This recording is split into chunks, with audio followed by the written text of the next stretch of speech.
One of the reasons why we came across the point in Aqidah studies is because part of the background of Surah Al-Alaq is that we're looking at the biographies of those who are involved. And so those who are involved with regard to this surah are primarily the Prophet Muhammad sallallahu alaihi wasallam and Abu Jahl. And so it's very interesting to see that what does it mean for a person to have the characteristics of Iman as opposed to a person who's a kafir. So the issue that came up was the issue of hypocrisy. And the way that I don't like to necessarily always lecture, because I think that method has its limitations. It's easy to prepare a class and just present information in a systematic way. I also like to kind of see, what it is that's going on, how it is that people, are thinking, and so on and so forth. And so that's important in order for us to be able to, process information. So one of the things that came up was the issue of nifaq. So nifaq, it has its own technical definitions. At the end, there's a part of nifaq or hypocrisy which is equivalent to kufr. There's no doubt about that. If we're going to go with the meanings, that there's not much of a difference between a person who completely rejects Islam and the munafiq in the most present or most apparent sense. And the presence of nifaq in a person, the presence of nifaq in a person is either going to be of two types. One, that the person is a kafir. They don't believe in Islam, but they are manifesting the Islam. And the other issue is that a person and that's what you call nifaq al-akbar, or the major nifaq. And then there's the issue of the minor nifaq, or nifaq al-asghar. And that's the issue of the characteristics that was being brought up before. A person has characteristics of nifaq, right? And so those characteristics are, for instance, that a person, when they speak, they don't tell the truth. Of those characteristics is when a person goes in, makes a promise, they violate it. Or when they go into some sort of contractual agreement or a trust is given to them, they violate it. That doesn't necessarily take you outside of Islam. That's not equivalent to what we call kufr al-i'tiqadi, or unbelief pertaining to iman. That's having the qualities of nifaq. And so one of the things that comes to the fore that is very important, and the point of its importance comes mostly when we start talking about the qualities that we want to develop in ourselves. So Imam Sayyid Nursi, he became aware of something which plagues us as Muslims, and it has plagued us ever since the colonial assault on the Muslim community. And that's that we can have qualities of kufr. That doesn't necessarily mean that we're from the kuffar, but we can have qualities of kufr. Of those qualities of kufr are things like despair, because iman is supposed to increase in us hope. That doesn't mean that on occasion we may not despair, right, as a human being. But to have that sense of despair, which collapse our sense of hope, which collapse our ability to see in the world, right, a possibility of us changing the world, there's no doubt that that's something that is a quality of kufr. Right? And there's other qualities of kufr such as, for instance, not being able to recognize the ni'mah of Allah tabaraka wa ta'ala. And that happens, especially in life situations. We see people, they're deprived of economic mobility. We see people, they suffer, political challenges. We see people, basically they experience poverty or oppression, and those things are related to what was said. And so we find that, that can instill in people qualities of kufr. The Prophet Muhammad sallallahu alaihi wasallam, he prayed, he took refuge in Allah Tabaraka wa Ta'ala from poverty. Because poverty in some senses can lead to kufr. So those are some issues that we confront, that there's certain attitudes of mind, certain ways of seeing the world that they create in us the environment which is similar to the environment of kufr. Are you guys with me, or no? This is kind of too far out there. Certain attitudes and certain, like, I'll give you another thing. Like right now, there's, in the popular culture, there's this idea that, oh, that's what you believe. Oh, that's what you believe. That's what you believe. What kind of environment does that create?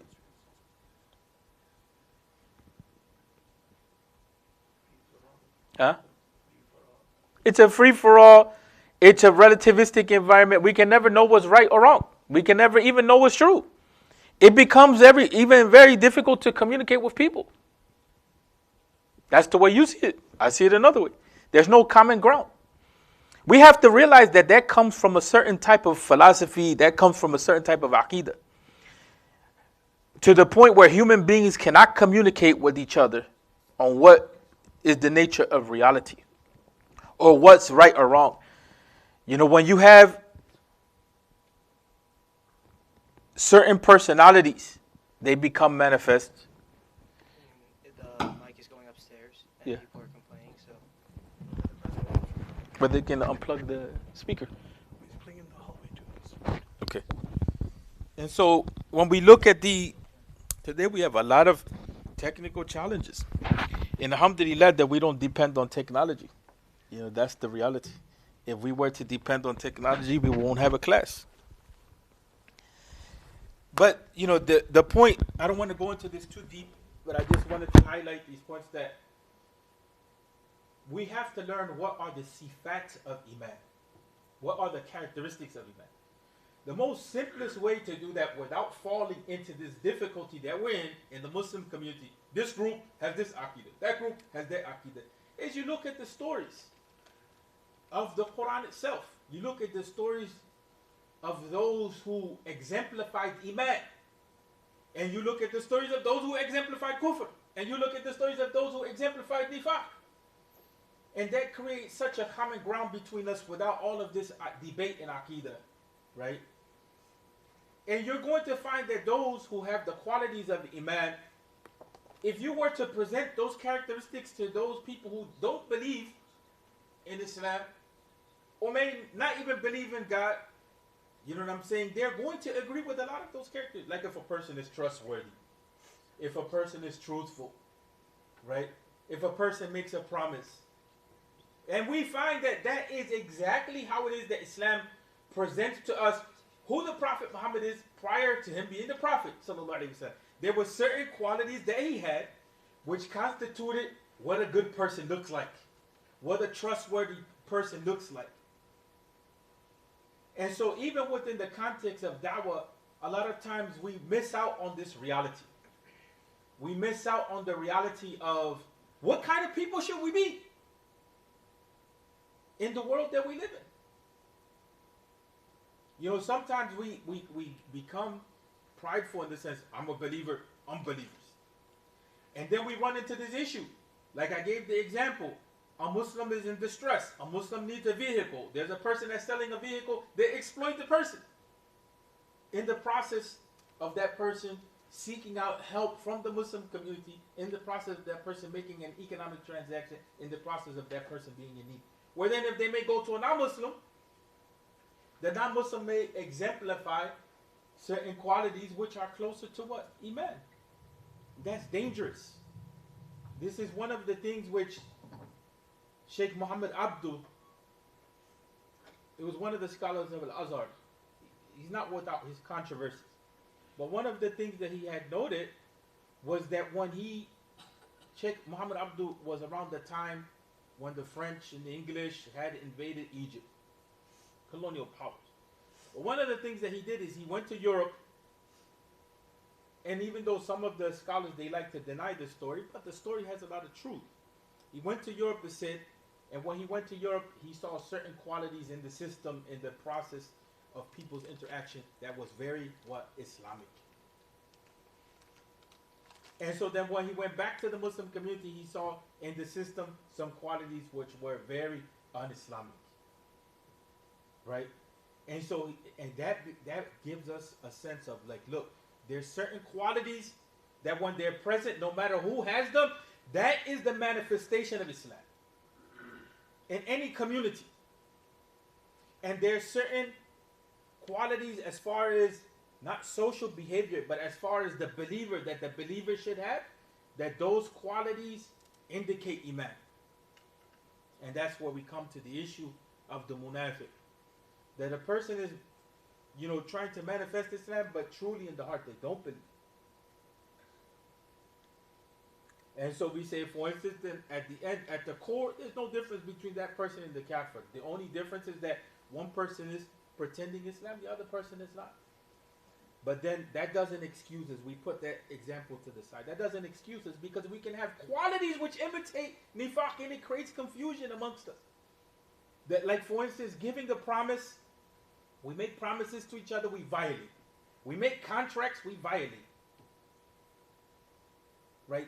Those things are extremely problematic because it creates the environment of what? It creates the environment of nifaq and kufr. Right at the end of the day.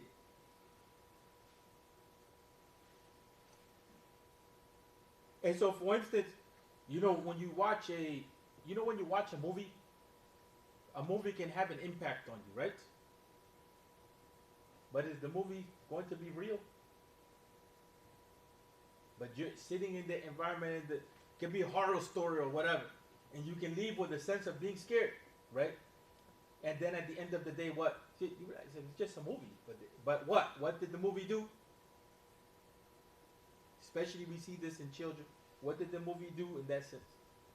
Impacts you. It impacts you, and in what sense did it impact? Huh? Its character and its story. Yes, but in this case, if it's like, for instance, a horror story, Fear. the fear is instilled. It's the same thing when we create an environment of nifaq, where we have the characteristics. We may not be munafiqeen in the heart. We believe in Allah tabaraka wa ta'ala. But when we create the environment, it's just like the concept of a movie. We are instilling those characteristics and those realities in our hearts, and we feel it. So that's why we can feel Iman. We can feel when Iman is present. That's why some of the ulama, may Allah bless them, they always talk about creating the environment of Iman. The necessity of creating the environment of Iman. That there has to be some usul, right? There has to be some foundational things which are set so that we create the environment of Iman. You find a lot of the mashaykh from the subcontinent, that's how they talk. We need to create the environment of Iman. And they're exactly correct on that point. That if we live in a time period in which Iman is not established, like in the society, so on and so forth, and we have a mixture of different beliefs and ideas and values, when is it that the believers are going to get the chance to renew their Iman? We have to create that environment. And supposedly the masjid is supposed to be that center to create the environment. Is that what happened when Prophet Sallallahu Alaihi Wasallam, people saw Prophet Sallallahu Alaihi Wasallam, the environment, he already created the environment from being a Sadiq and Amin and all the good things that he had. So he basically created the environment. The Prophet Sallallahu Alaihi Wasallam prefaced the basic character that you can have and showed that there can be people outside of Iman that can have characteristics which look like Iman. We saw that in the Prophet ﷺ prior to the Nubuwwah, and we saw that same reality prior to what? Prior to the major hijrah when the Muslims went to Ethiopia. There were certain characteristics in that society in Habasha which were conditions for Iman. It's the difference between going into an environment in which there's not a lot of crime, right? An environment which is safe. It doesn't mean that that's necessarily an environment of Iman. People could be in their houses doing sins, but it's closer to the environment of Iman, right? That's extremely important that we create those types of environments. That's an educational point that's very important, that we learn how to create those environments. So, Nabi Sallallahu Alaihi Wasallam has created environment in Masjid al-Nabawi. Yes, in Masjid al-Nabawi, but in the society. Yeah. Prior to that, in the time period of Jahiliyyah, You begin to see that the preface in the cave of Hira, but in Dar al-Arqam. In Dar al-Arqam, it was that place that the Muslims went to, and we talked about that the Muslims went to that environment for their own development. We're losing centrality of the masjid in the American Muslim community. This is one of the reasons why we said before, and it's not an uncontroversial position because people have taken certain fiqh positions, and we understand that those fiqh positions are there. Like for instance, we understand, for instance, in the Hanafi madhab, that in the Hanafi madhab, there's a strictness when it comes to the issue of women not coming to the masjid, following the position of Aisha. We understand that position is there. But we also understand that the Prophet ﷺ told us, don't forbid the women from coming into the masjid. So we can stay back and forth debating those issues all day long on the issues of fitna. But what's the greater fitna? Is the greater fitna that, now we live in a time period in which even the home is not a safe environment. Even the home has become a place where, with our telephones and our TVs and whatever happens, a lot of times those environments can mimic the environments of not of Iman. And so the masjid, becomes a place which should be open for the family. And it comes with its own difficulties. But it's better for the masjid to be a markaz or a place for the family. And we struggle with those issues so that we imbibe the qualities of Iman in our families, not just in the brothers. Because this is another issue. That the brothers begin to become the people of taqwa. And then the children and the wives are somewhere else. And this happens on a regular basis. And it creates a conflict because there's no shared culture. This one is within the framework of whatever is the culture of the masjid. And we know some masajid that are like that. You know what I'm saying? That what is imbibed, that's the issue that I had at the masjid that I was at before. What was the lesson that was communicated in the masjid? Brothers should only work and focus on ibadah. Well, how do you make that work in a society which demands 40 hours a week, which demands you spend time with your family? And that's not the characteristics of the Prophet Muhammad. He gave a portion of time for ibadah, a portion of time for the people, a portion of time for the issue of family. And so, and you find that in the tabi'in. And if you study the lives of the tabi'in, radiallahu anhum ajma'in, you see that a lot of them that were successful, they were successful because they knew how to do time management. They gave portion to this, a portion to that, a portion to that. But we've lost that balance, in that regard. So in any event, we don't just want to talk about the conceptual side of things, but we also want to talk about some ways to address it. Like the issue of nifaq, without going into too much technicality, there's that nifaq which is major, or nifaq al-akbar, and the nifaq which is minor, nifaq al-asghar. And so we mentioned that, the only difference between the major nifaq and kufr is the fact of manifestation, but both of them are from the kuffar. Then there's the issue of, and that's what you call a nifaq al-i'tiqadi, or the nifaq of belief. And then there's the nifaq al-amali, the nifaq in which certain actions that we do may manifest nifaq. And we mentioned, like breaking the trust, like lying, not keeping promises. Those things definitely create the environment. But in any event, we want to move forward. One of the things about Surah Al-Alaq that's important is that we always keep in mind that the Quran is teaching us that the realms of knowledge and understanding are three. The Quran itself as revelation, the universe as creation, and then more specifically, we're part of that creation, which is the human being. That's very important to look at. So then, from there, when we start talking about, the sources of knowledge, we see that the sources of knowledge, are revelation, and with that, we have to talk about prophethood. That nubuwwah is what gives us revelation. Nubuwwah, without understanding nubuwwah, we won't have an understanding of revelation. But nubuwwah is gone, so then what remains? What remains is narration.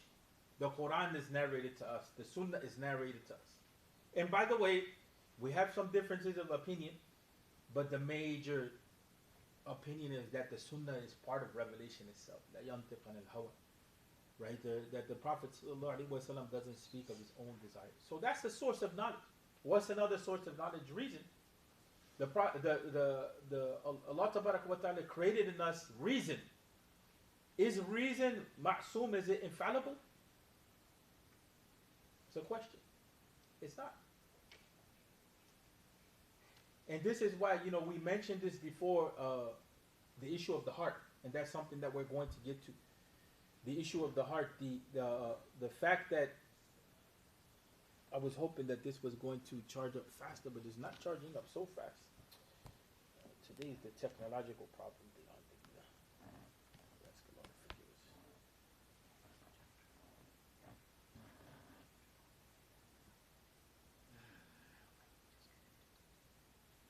So the projector is not a projector.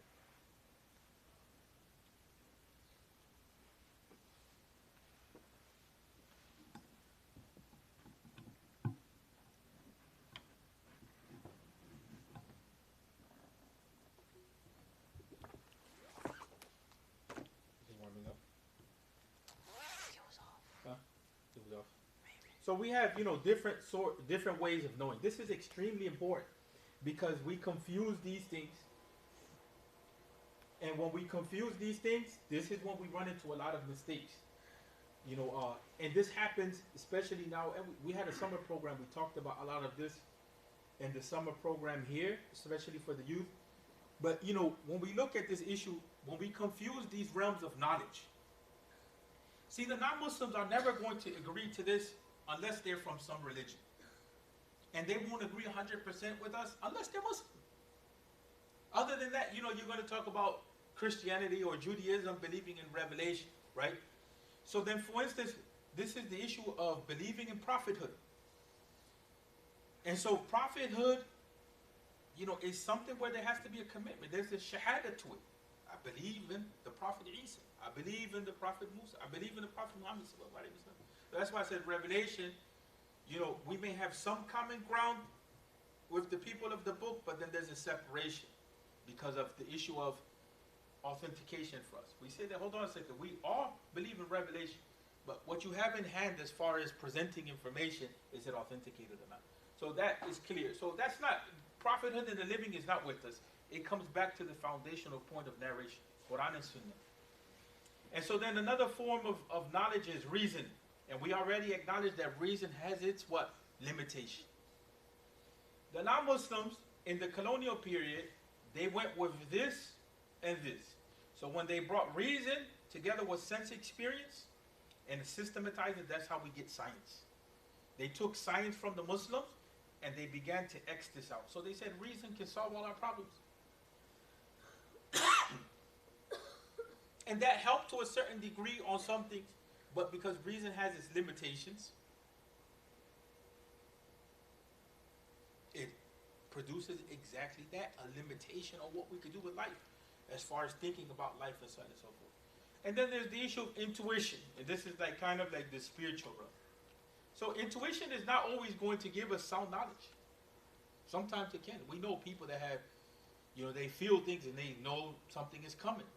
And we all have people like that in our communities and so on and so forth. And sometimes even with this, in the realm of dreams, some people can have dreams and what? Can you a little expand on the word institution? I'm not clear. Intuition. Yeah, I'm not clear on that. Intuition is like, for instance, let's make it simple. This is it's not 100%, but let's make it simple. Like inspired, you're inspired and you kind of know the truth, or something is about to happen. Women have this intuition very deeply. They can sense when something is wrong with the children. The children may not be in their presence. They can sense it. Or sometimes the grandmother in the family knows something is wrong. Who has experiences like that? No one? No experiences of intuition? Have you ever sensed something was about to happen? You didn't know how you knew it, and then it happens? Yes or no? Yes? This is like intuition. The point being is that there's more than one way to know things. It's not just reason. It's more than one way to know things. It's not just seeing, feeling, right? Hearing, smelling, touching, that type of thing. That's the sense experience. That's where science is all about this. But science is just like, okay, 100 people saw this, then, let's determine if it happened in this way. Science is like, okay, now there's a noise, right? Let's measure this. Noise is at this level. So when human beings hear, the average rate of hearing is at this level. Or, they get into the investigation of what's the difference between the hearing of a dog and the hearing of a human. Right? They measure things out in that sense. But these are all forms of knowledge. All forms of knowledge. We cannot confuse these issues. Allah gave us all of these forms of knowledge. See, as Muslims, we accept all of this as part of reality, as part of knowing. You can come over here on that side. Can you fix that wall for her because she can't see? And that was the intention of putting it here so that the sisters can see. You can, put it in a way where.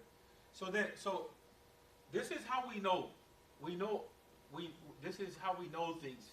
True knowledge, of course, is revelation, right? The revelation that comes to us in the book and the Sunnah, that's true knowledge. But reason provides us knowledge as well. Intuition can provide us knowledge. This gets better with practice, with discipline, spiritual discipline. This can be present with the Hindu and with the Muslim. The Hindus, they work on fasting, they work on, self-discipline. This could be with the Buddhists. Even reason. Sense experience is universal too, to a certain extent. But it's not always going to be the same. Like the blind person is not going to have the same type of insight as the person that sees. A person that wears glasses is not the same as a person that sees 20/20. So all of this right here is meant to talk about how it is that the human being encounters the world, right? How it is that we reflect. So one of the things that comes up here, and I'm sorry, I just put this up here for a particular reason. I don't want to go through all of this because of the issue of time, but I do want to just say this, that we talked about how do we know. And so, for instance, we talked about how we know here, and one of the things that we talked about, what is the seat of reason? Is it the aql or is it the qalb? And we said the qalb, and we said that, okay, in some civilizations they saw the intellect, as being the source of knowledge. But so okay, so as a way to study the Quran, like one of the things that we're doing here is I'm not just talking, we're interacting. So sometimes points of knowledge will come that we can investigate. Like the issue of nifaq, we let it be, that we talked about it. Like the issue of Abu Jahl, we let it be, then we came and we talked about it. It's the same thing with the concept of the heart. So in our study of the Quran, what I want us to get used to is that sometimes some things may appear for points of study. Don't just leave it like that. Go and investigate. Then that becomes the point of, what comes next is trying to understand what sources do we use. That's a different level of knowledge. We're not going to talk about that right now. But what we are going to talk about is get into the habit of exploring. So when we talk about the Quranic view of the heart, right, we're exploring that based on our conversation. And based on it relates back to what we're talking about from this angle. From what are the sources of knowledge? Right, because we're going to see that in Surah Al-Alaq, we're commanded to read. So is it just read only the book and the Sunnah like some have said? Or is it to read the creation as well? Right? And so for instance, when we come back to the issue of the Quranic view of the heart, we find here the concept of irfan is like the concept of the ulama that deal with tasawwuf, and they deal with purification of the heart, and they deal with the spiritual realm. Right? So, some of them came and they try to deal with this topic, and they say, look, the concept of the heart goes beyond the organ. So we have ideas like this in the Quran. Certainly, and this is a sure reminder for whoever has a heart. Okay, and this concept of the heart, if the Quran is giving us a story to remind us, what kind of reminder is coming from the Quran?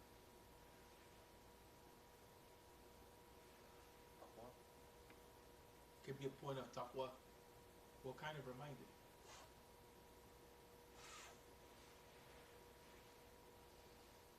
Believing in Allah. It could be believing in Allah. It could be issues of the hereafter. It could be reminding us about a historical situation that took place. Who are the people of success, as we say? But is this reminder going to benefit a heart that's not alive with Iman?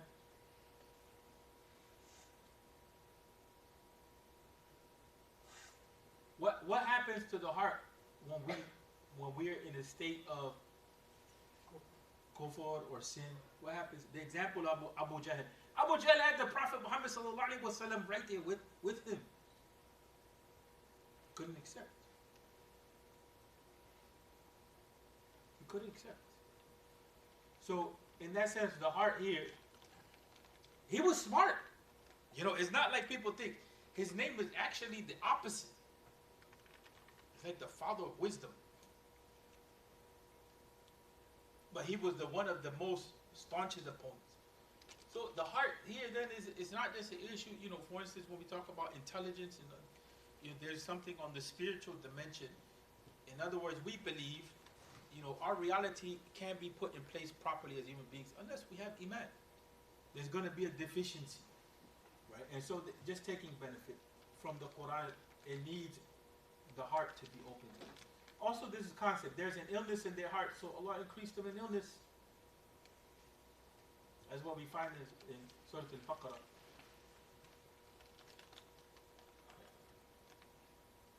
So this, you know, the argument here is like, okay, when we talk about the heart here, we're not talking about the heart as an organ. So what is the definition of the heart? You know, the answer to the question must be looked for in the depths of the human essence. Here, I like this. This is not so scientific in the sense of scholarly, but this is saying that, look, all of us have to have a relationship with ourselves in our hearts to come to terms with this. There's no game playing this. This is not that you collect a bunch of facts in your mind, right? And then you say that I know. Imam Ghazali is the one that talks about this a lot. Imam Ghazali, you know the story of Imam Ghazali? Imam Ghazali, he was one of the highest ranking scholars of his time period. And usul fiqh and fiqh, everything that came along with that. And so then he went through a crisis, and the crisis that he went through is this issue of knowing Allah Tabaraka wa Ta'ala, having a relationship with Allah. Right.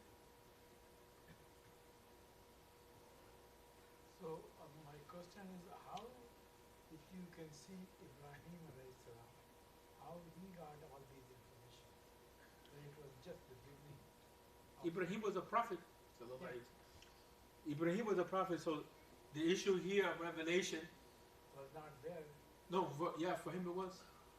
Yeah, For Nubuwa, he had Nubuwa. So first, the beginning of his life did not. Yeah, but the ulama, they debate about that point. I know what you're talking about. The issue of he's asking, what is God? Yeah. But there's two understandings of that. One, that was there as a model to get people to understand reason, or else we fall into the issue that he committed shirk before he became, you know, a person of ibadah. And with the prophets, that's a different reality. Even the Prophet Muhammad sallallahu alaihi wasallam, we can't say that he was a kafir because of what, the lack of revelation, because he was on the deen of Ibrahim. You know, so there's the issue of fitra, there's the issue of the nature of the person. You know, and some people are like that. Wallahi, there's people even in Christianity. This is the failure of the Muslims sometimes to understand. There's people in Christianity that will openly tell you, I never believed that Jesus was God. I just was in the church. I believe in God, but I never believed that a human being is God. Ever since I was a child. They will tell you. It was illogical to me. This is something that I grew up in, but I don't believe that Jesus is God. There's people like that. We've encountered them. You know what I'm saying? But in any event, here we have, in this reality that we're talking about, that the prophets, they get revelation. We get the narration. We don't get revelation to us. This is the danger sometimes of those who go on the spiritual path. They begin to say that, well, Allah is talking to me in the dream. Or the prophet is telling me in the dream to do this practice and that practice. So then the issue becomes like, okay, fine, we know that dreams, a part of it can be a part of nubuwah, but it's not going to bring a legislation. And that's always the conflict that we have when people begin to develop this side of their lives, the spiritual life, they begin to have dreams. It's no doubt when you engage in ibadah, when you decrease in sins, when you focus on dhikr in the Quran and so on and so forth, there's no doubt that this will grow. This grows.